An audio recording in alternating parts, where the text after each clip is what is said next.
Welcome back to Tapped In. I'm Andrew Hill, and today we're in the studio with local performer and recording artist Dent. It's nice to meet you. Nice to meet you.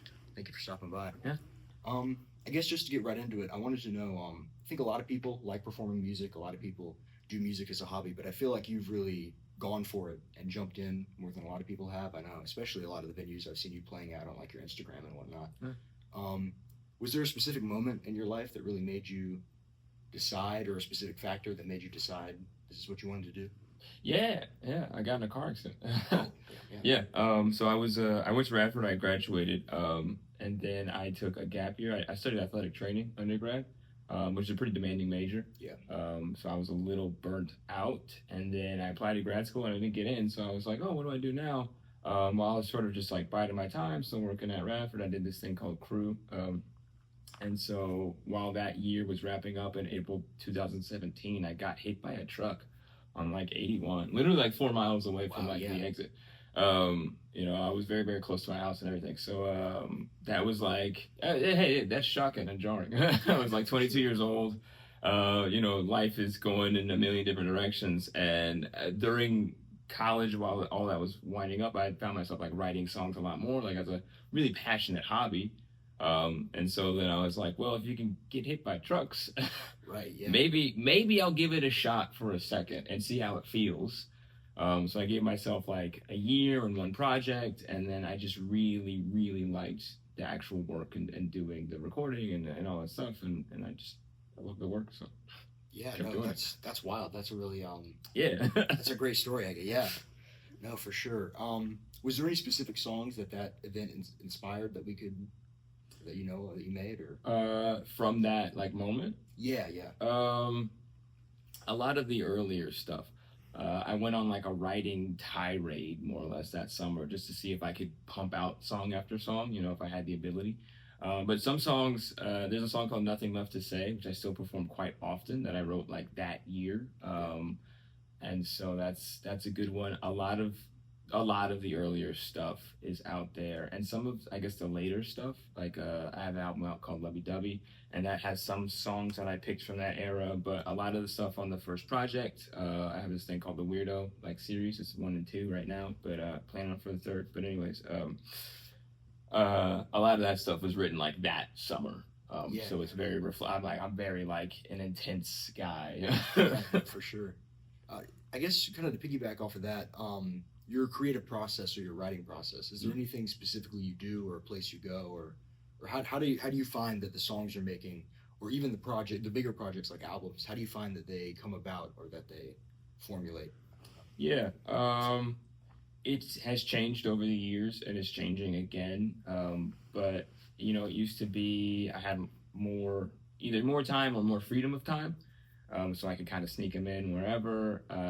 And then the actual like distillation of my process, because I do all of the writing and the producing and the mixing and the mastering and recording, all that stuff like pretty much by myself, especially these days.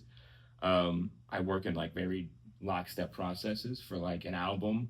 I'll come up with like a theme or an idea.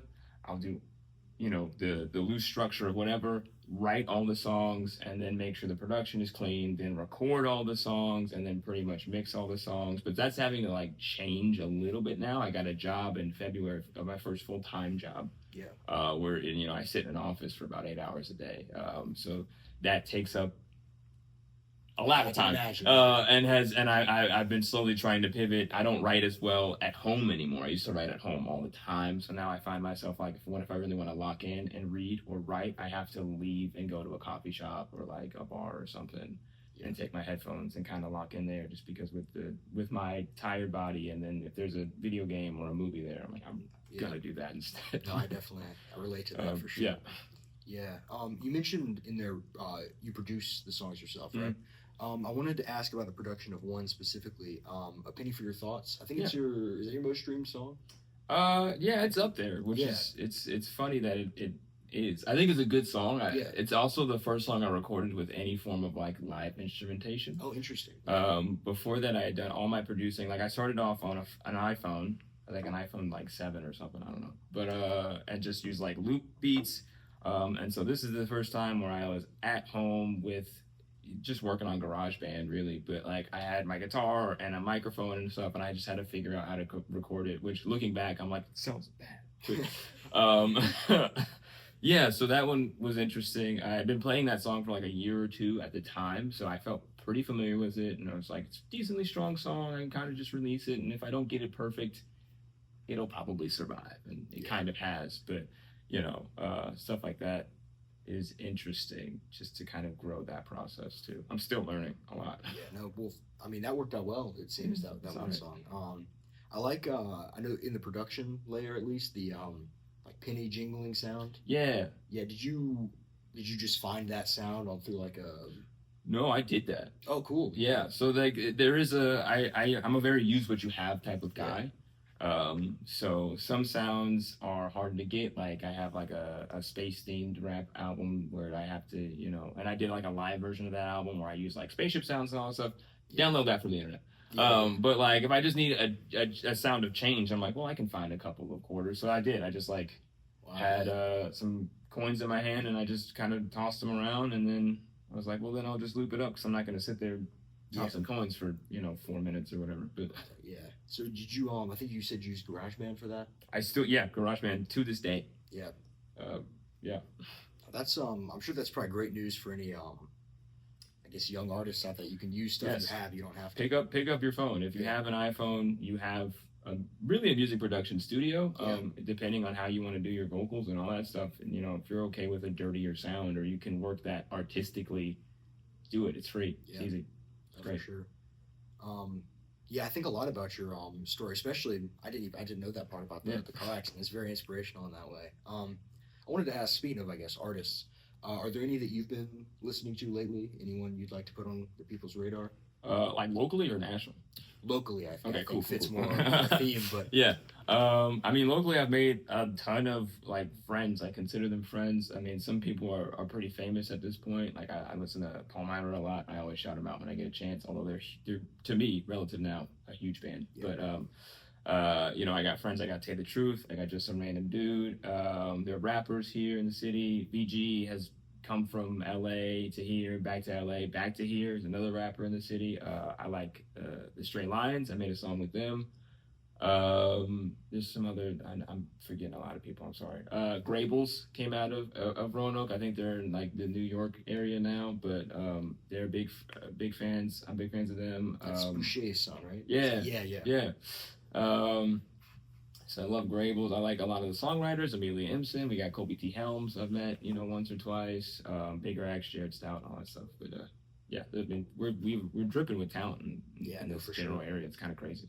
I know. Yeah, I've already. I mean, I've met people just from being here. Yeah. Mm-hmm.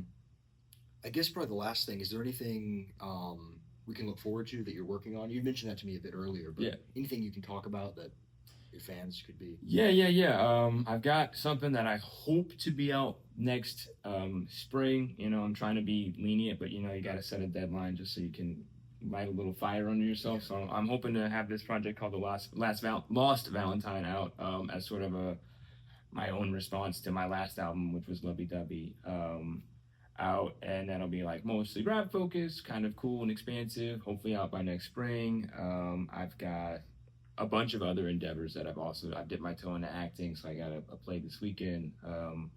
I dipped my toe into comedy. I've been doing comedy for a few years now, so I do open mics there. I got a Comedians Play D&D thing on like December 14th that I'm pretty excited about. Should be fun. So nice. That sounds fun. Yeah. If anyone's watching this that doesn't know where to find you, or is there anything you'd like to plug, or anywhere people can listen to your music, find you online, that kind of thing? Yeah. I'm probably live either way. Yeah. I'm probably most active on Instagram. So if you do want to follow me at Dylan's Prism. That's DYLANSPRISM, not prison like the jail. Yeah, prism like the light object. But anyways, and I explain why that is a thing now on the Instagram page. But I'm pretty active there, so if you follow me there, and if they still do the whole like notification thing, I don't post too terribly much. So if you do press that, then you won't miss anything. That's where you'll find a lot of the updates and the live stuff. Follow me on Bandcamp as well, the kind of indie artist music streaming platform. I put everything there first. I put things there earlier. I'll put things there, take them back down, put them up because it's great. It's free to upload, so it's I can do a lot more plug and play than with like a Spotify release or something like that, which is just sort of there and just sort of stays there. But Instagram and Bandcamp are probably the top places. Like last week, I went on this tirade. I dropped some songs just on Google Drives, just so people could like take singles direct from the artist, which I think was hopefully a cool way of doing it. That's definitely interesting. Yeah, it's cool. But yeah, that's it. All right, great. Well, yeah, thank you so much for coming on. It was great to have you. It was a really great interview. Yeah, it's been Tapped In.